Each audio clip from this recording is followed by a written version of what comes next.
Hello everyone, क्या हाल है आप सबके। मैं आपका प्यारा दोस्त, आपका प्यारा educator CA Rakesh Kalra most awaited video लेकर आ गया हूँ। मोस्ट अवेटेड, मैं बार बार बोल रहा हूँ और आप वीडियो के टाइटल से समझ चुके होंगे कि ये मोस्ट अवेटेड वीडियो क्यों है।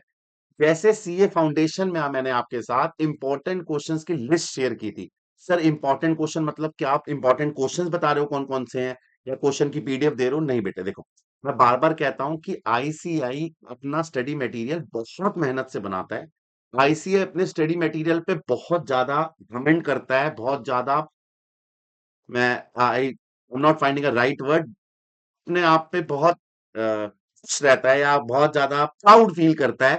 मैं भी आईसीआई के स्टडी मटेरियल के साथ उतना प्राउड फील करता हूँ। आईसीआई का स्टडी मटेरियल बहुत अच्छा है, बहुत अच्छे अच्छे क्वेश्चंस हैं, और आपको पेपर में कम से कम वो 2 बार करके जाना चाहिए।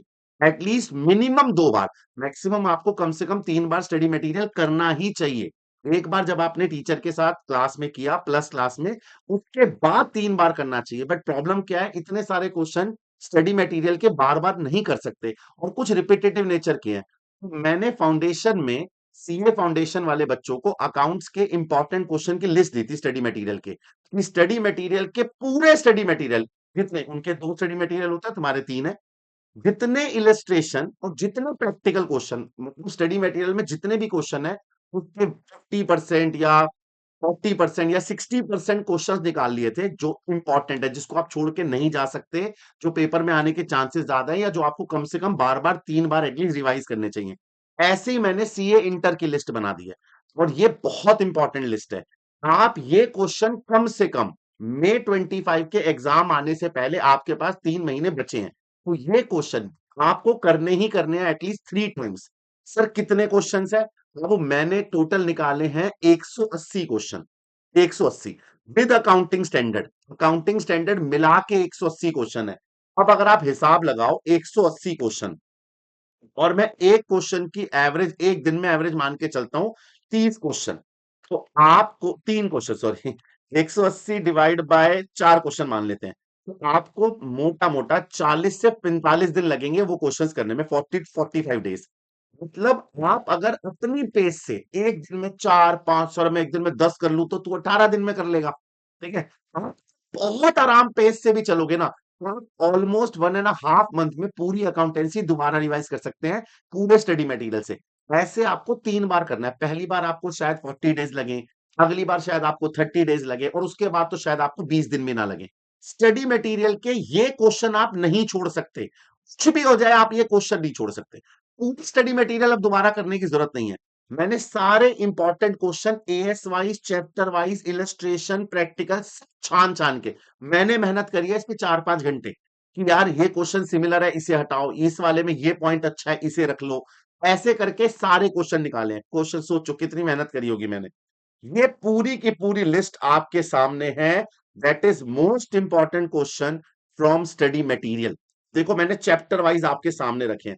मैंने कोशिश करी है कि आप पे ज्यादा बर्डन ना पड़े। देखो, प्रिपरेशन ऑफ फाइनेंशियल स्टेटमेंट जो आपका चैप्टर होता था, जिसके अंदर हम क्या पढ़ते थे, प्रिपरेशन ऑफ फाइनेंशियल स्टेटमेंट हमारा चैप्टर था कंपनी की बैलेंस शीट वाला। उसकी इलस्ट्रेशन नंबर 4 और illustration number 6, and practical question number 7 और प्रैक्टिकल क्वेश्चन नंबर 8। सर ये कौन से स्टडी मटेरियल से है? May 2025 के स्टडी मटेरियल से है ये। आप आईसीआई की वेबसाइट पे May 2025 का स्टडी मटेरियल देख सकते हैं। वहां से मैंने लेटेस्ट स्टडी मटेरियल की इलस्ट्रेशन और प्रैक्टिकल बनाए हैं। अगर आपके पास पुराना स्टडी मटेरियल है, परेशान मत होना, एक बार वहां से इलस्ट्रेशन मैच कर लेना। कैश फ्लो स्टेटमेंट एएस से नहीं रखा मैंने, चैप्टर में रखा है। इलस्ट्रेशन नंबर 5 6 8 11, प्रैक्टिकल क्वेश्चन 11 और 12। मतलब आप इसके अंदर डायरेक्ट इनडायरेक्ट मेथड मैंने दोनों रखे हैं। बायबैक के आपको करने हैं 4 5 6 और 10 और 11 प्रैक्टिकल। अमालगमेशन के 4 6 7 9 प्रैक्टिकल, 12 13 14। अब देखो अमालगमेशन के मैंने कितने लिखे, 4 4 और 3 7 क्वेश्चन बस। अमालगमेशन के बस ये 7 क्वेश्चन ही प्रैक्टिस करो।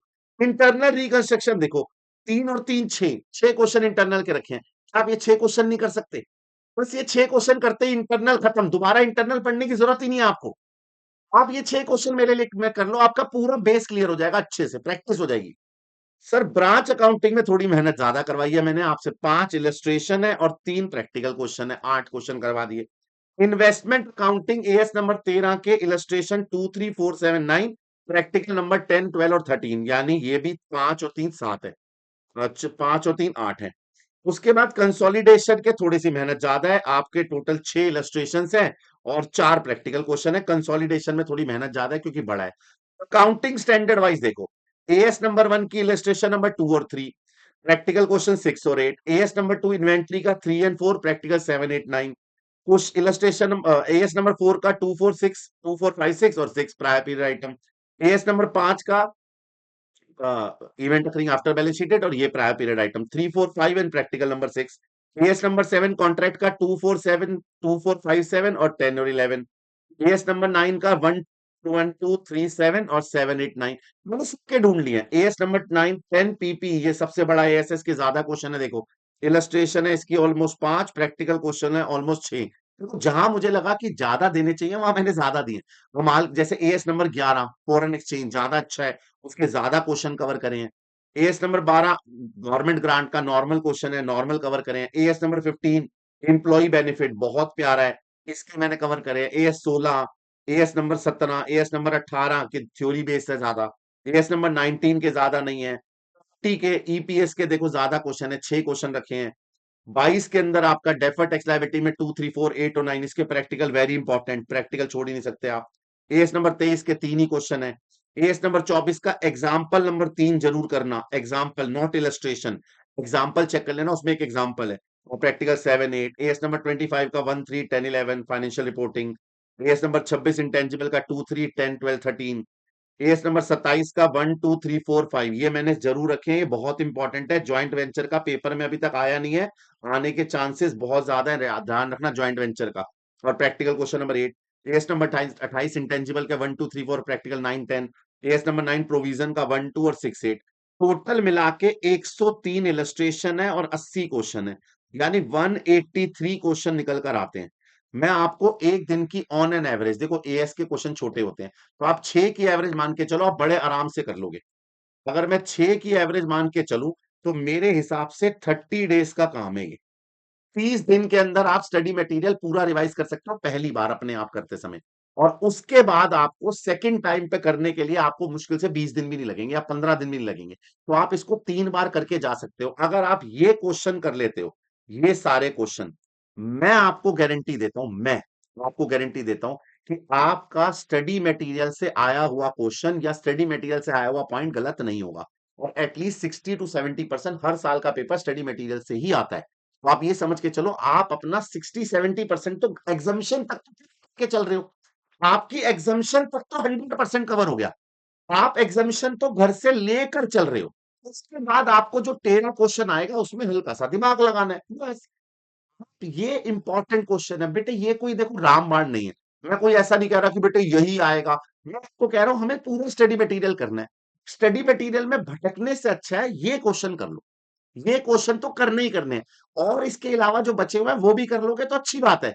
ये नहीं छोड़ दे, ये 180 क्वेश्चन आपको करने ही करना है। मैं फुल स्क्रीन दे रहा हूं, स्क्रीनशॉट मारना है स्क्रीनशॉट मार लो, या मार्किंग लगानी है मार्किंग लगा लो। दिस इज दी टोटल आपके 180 क्वेश्चन चैप्टर वाइज। बहुत मेहनत करके मैंने निकाले हैं ये।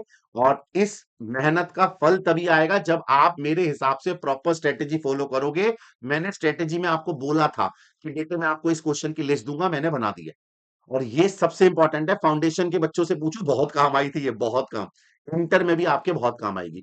तो ये पूरी लिस्ट आपके लिए बना दी गई है, इसका इस्तेमाल करिए, अपने दोस्तों के साथ इसको शेयर कीजिए। और हमारे दोस्त, अपने दोस्तों को जरूर बताइए कि 6 फरवरी से, यानी 6 फरवरी से हमारा नया बैच लॉन्च हो रहा है। 6 फरवरी से हमारा नया बैच लॉन्च हो रहा है, जनवरी 26 और मई 26 के बैच के लिए। अगर किसी ने अभी तक ज्वाइन नहीं किया तो वो ये बैच ज्वाइन कर सकता है। 6 फेब से नया बैच ज्वाइन है। और कोड इस्तेमाल कीजिएगा CAR के, नीचे लिखवा CRK RKG, तुम्हारे भाई का फेवरेट कोड, को डिस्काउंट मिल जाएगा। ये बैच अपने दोस्तों को रेकमेंड कीजिए कि कालराज जी कितनी हेल्प करते हैं, इंपॉर्टेंट क्वेश्चंस निकाल के देते हैं। इसके लिए आपको ये बैच 6 फरवरी से ज्वाइन करना पड़ेगा।